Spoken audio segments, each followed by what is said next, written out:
polícia decidiu agir. O que mudou nos últimos dias para que uma mobilização dessa magnitude acontecesse?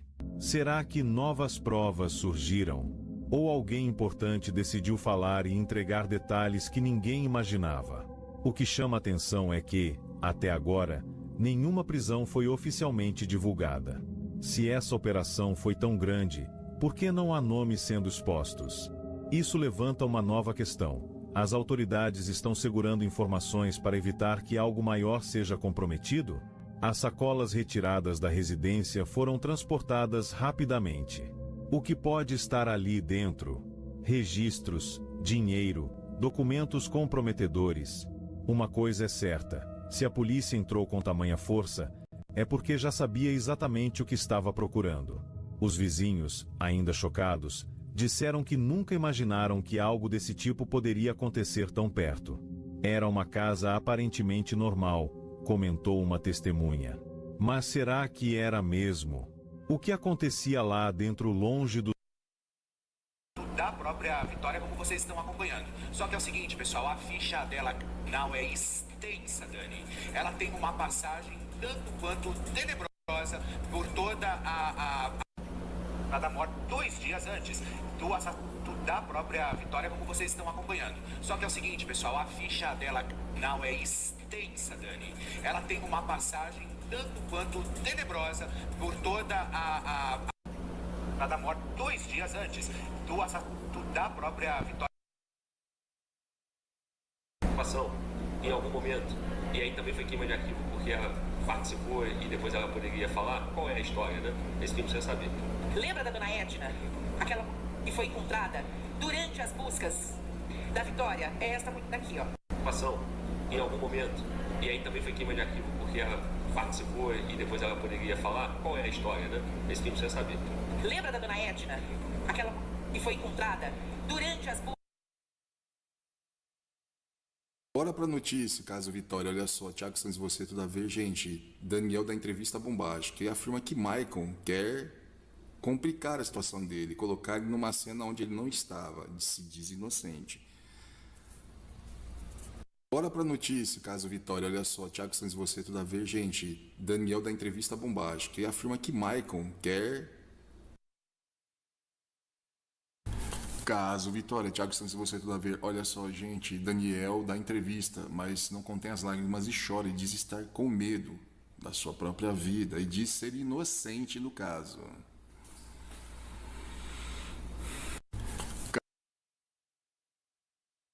Dos olhos de todos. Essa investigação levanta uma série de suspeitas. Michael já vinha sendo citado em outras apurações, mas o que torna essa operação tão diferente? Será que ele é apenas um elo dentro de uma rede muito maior e mais perigosa? Se a polícia está sendo tão cuidadosa na divulgação das informações, isso pode significar que outras operações ainda estão por vir. Seria essa apenas a primeira de uma série de ações para desmantelar algo que está escondido há muito tempo? E o que podemos esperar para os próximos dias? Novos mandados? Novas buscas? Será que outras pessoas serão envolvidas? Enquanto as autoridades permanecem em silêncio, uma coisa é certa: há muito mais acontecendo do que estão nos contando. Quem são os verdadeiros envolvidos? E o mais importante, até onde isso pode chegar? Agora eu quero saber a sua opinião. O que você acha que foi encontrado dentro dessa residência? Você acredita que essa operação foi abafada de propósito? Deixe seu comentário e continue acompanhando, porque assim que surgirem novas informações, você será o primeiro a saber. A gente mostra para vocês a proximidade da casa onde Michael morava, também o possível cativeiro de Vitória, com o local, que é o chiqueiro, aquele ali, olha só, onde o seu Mauro guardava todas as ferramentas dele. Foi daqui que ele sentiu falta daquelas 3 ferramentas e disse até, segundo a família, que estava cobrando de um outro funcionário, um rapaz que costumava ajudá-lo no trabalho, na agricultura. No entanto, quando a guarda municipal chegou primeiro com as fotos das ferramentas, o seu Mauro reconheceu sem sombra de dúvidas como sendo dele e foi encaminhado até a delegacia para fazer o reconhecimento pessoalmente. Esse é mais um elemento que a polícia agora junta ao inquérito sobre essa morte, esse assassinato brutal e misterioso de Vitória. A vida, porque ele teve o celular dele também arrancado e a vida também. E a mesma coisa aconteceu com a Vitória. Nesse crime, mas nesse crime que está movendo, inclusive, toda a opinião pública, toda a imprensa e também toda a polícia. Todo mundo correndo atrás para tentar entender o que aconteceu. Agora está na hora mesmo, pessoal, disso tudo acabar. E de que forma isso vai acabar? Quando nós tivermos leis mais severas. Quando nós tivermos leis que realmente coloquem esses bandidos atrás e esses assassinos atrás das grades e que eles nunca mais sejam liberados e que se reintegrem à sociedade ou vão para o semiaberto ou vão para o aberto. Porque você vai encontrar a Suzane Richthofen daqui a pouco no mercado? Vai. Você vai encontrar os cravinhos? Vai. Você vai encontrar inclusive outros grandes assassinos? Vai. Porque esse é o nosso Brasil. É dessa forma que a banda toca. É dessa forma que as histórias acontecem. E você fica refém, inclusive ajoelhado no milho, através de toda essa questão, tá certo?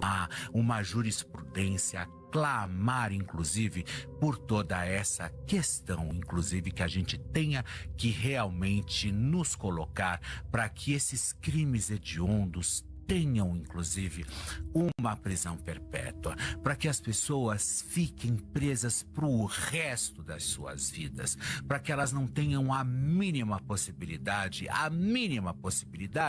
de ter semiaberto, regime aberto, seja lá o que for, que acabe, que esculhambe, que realmente a gente possa viver tranquilo, porque só assim a criminalidade e esses assassinatos que comovem a opinião pública vai melhorar, inclusive, no nosso país. Que se dane o ONU, que se dane os direitos humanos, porque cadê os direitos de nós humanos? Cadê os nossos direitos como civis? Que a gente sabe que um homem que, inclusive, foi só andar de bicicleta às 7h30 da manhã, em 6 segundos ele perdeu a passar com toda essa questão.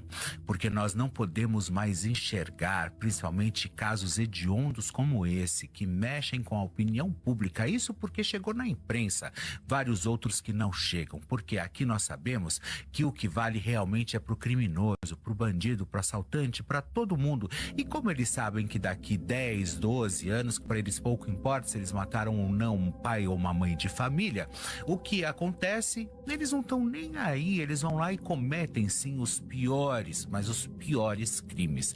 Então, ou seja, nós estamos reféns, inclusive, de toda essa quadrilha, de toda essa questão. Agora, nessa lei capenga que nos segura, inclusive, e nos coloca de joelho diante de toda essa questão e ajoelhado no milho, vocês podem ter certeza de uma coisa: eu acho que já está na hora, pessoal.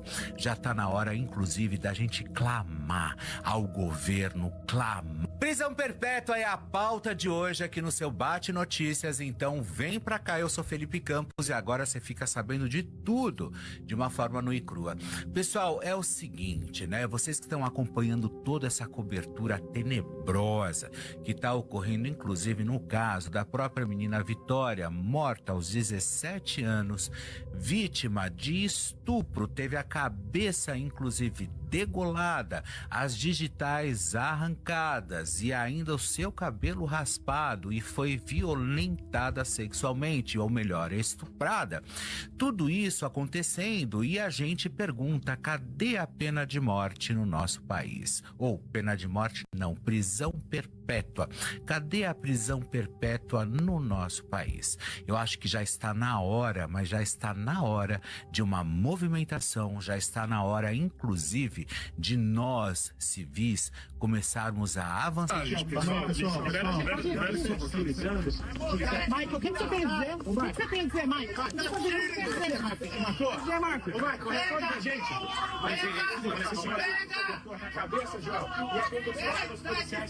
A gente mostra para vocês a proximidade da casa onde Michael morava, também o possível cativeiro de Vitória, com o local, que é o chiqueiro, aquele ali, olha só, onde o seu Mauro guardava todas as ferramentas dele. Foi daqui que ele sentiu falta daquelas 3 ferramentas. E disse até, segundo a família, que estava cobrando de um outro funcionário, um rapaz que costumava ajudá-lo no trabalho, na agricultura. No entanto, quando a Guarda Municipal chegou primeiro com as fotos das ferramentas, o seu Mauro reconheceu sem sombra de dúvidas como sendo dele e foi encaminhado até a delegacia para fazer o reconhecimento pessoalmente. Esse é mais um elemento que a polícia agora junta ao inquérito sobre essa morte, esse assassinato brutal e misterioso de Vitória.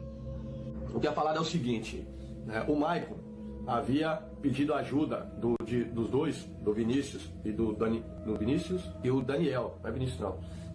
O Maicon tinha pedido ajuda dos dois, do Gustavo e do Daniel, né? Que é os caras que supostamente tem um caso lá, para tirar da dona Edna. E os caras ajudou. E quando os caras teve um problema com a Vitória, os caras foi pedir ajuda do Maicon. Por isso que o Maicon tá se segurando ali, porque ele sabe que se ele entregar os caras vão entregar ele da dona Edna. Entendeu? Aí, ao invés de um, ele vai ter 2. Entendeu as ideias? Essa que é as ideias. Ah, Frank, e onde que entra o 15 nisso aí? O CRI organiza? Não tem, entendeu? Até quando eu falei com os caras agora de manhã, às 8 e pouca, 9 horas, 1 hora atrás, quase 2 horas, falei com o mano lá na quebrada de Cajamar, ele falou o seguinte: os caras vão soltar no grupo o salve decretando os 3, né? Então fica até um atento pra polícia de Cajamar. Porque se o comando decreta os 3, um tá em cana, tá na mão de vocês aí, mas 2 tá mosquetando aí pela quebrada aí. Entendeu? Então, pra dar um desfecho nessa parada aí, eu procurei saber, troquei ideia com os caras, falei, mas qual foi a fita da dona Edna, né? Da dona Edna lá pra ela poder partir e da menina. Os caras passam o seguinte: a dona Edna foi em cima de questões ali particular entre o Maicon e ela, que não saiu pra rua. Então eles não sabem qual foi as ideias, não sabem se foi em treta de mercadoria, porque segundo os moleques lá, o Maicon tava soltando em pedaço lá, mercadoria em pedaço, além da partida, tinha que ser investigado por tráfico de droga, né? Espero que a polícia tenha conseguido chegar até essa linha de investigação. E em relação à questão da menina, os caras fizeram isso simplesmente porque ela sabia demais, sabia do relacionamento deles. Um é casado, o outro estava lá, né, correndo com o crime, então ia poder prejudicar os dois de alguma forma. Então, num contexto, num resumo final, a menina partiu simplesmente por saber demais e os responsáveis foram aí, os 3 que são investigados. Não sei por que 2 não tá preso, segundo informações que eu tive do próprio bairro, cara. Porque é muito importante a gente lembrar que a população que mora no bairro, a população que mora na cidade, eles são os olhos e ouvidos das pessoas que lá não se encontram. Então é baseado nessas pessoas que eu trago minhas conclusões aqui. É ouvindo essas pessoas que eu trago o vídeo para vocês aqui. O crime de Vitória tem relação com a morte da dona Edna?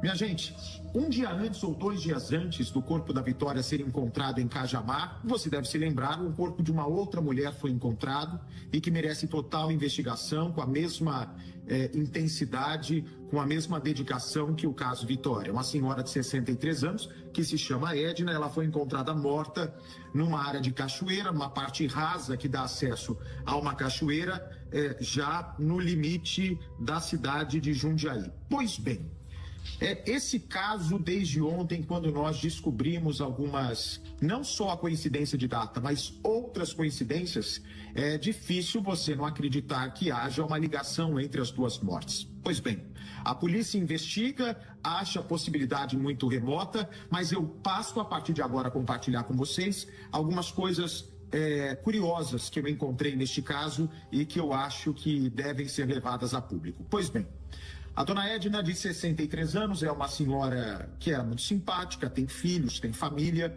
é uma cuidadora de idosos. Ela cuidava, né, chegou a cuidar até um tempo atrás, inclusive, de uma mulher ou de um homem vizinho de Vitória. Ou seja, ali todo mundo se conhece. Dificilmente a dona Edna não conhecia Vitória. E o corpo da dona Edna, acredite se quiser, foi encontrado perto do local onde estava o corpo de Vitória. Mais uma coincidência, né? Na mesma data, no mesmo local. O cão farejador também chegou até o corpo da dona Edna, porque era ali na área de rastreio do celular da menina, né? Onde a torre de telefonia teria mostrado que a menina passou. Pois bem, vamos agora aos detalhes sobre o corpo da dona Edna, como foi encontrado. Estava de barriga para baixo, dente quebrado. Essa é uma informação que eu levantei ontem à noite. Embora na época, né, na semana passada, quando o corpo foi localizado, eles tinham dito que ela usava dentadura, né? A própria polícia disse que a dona Edna usava dentadura. Só que eu conversei com gente da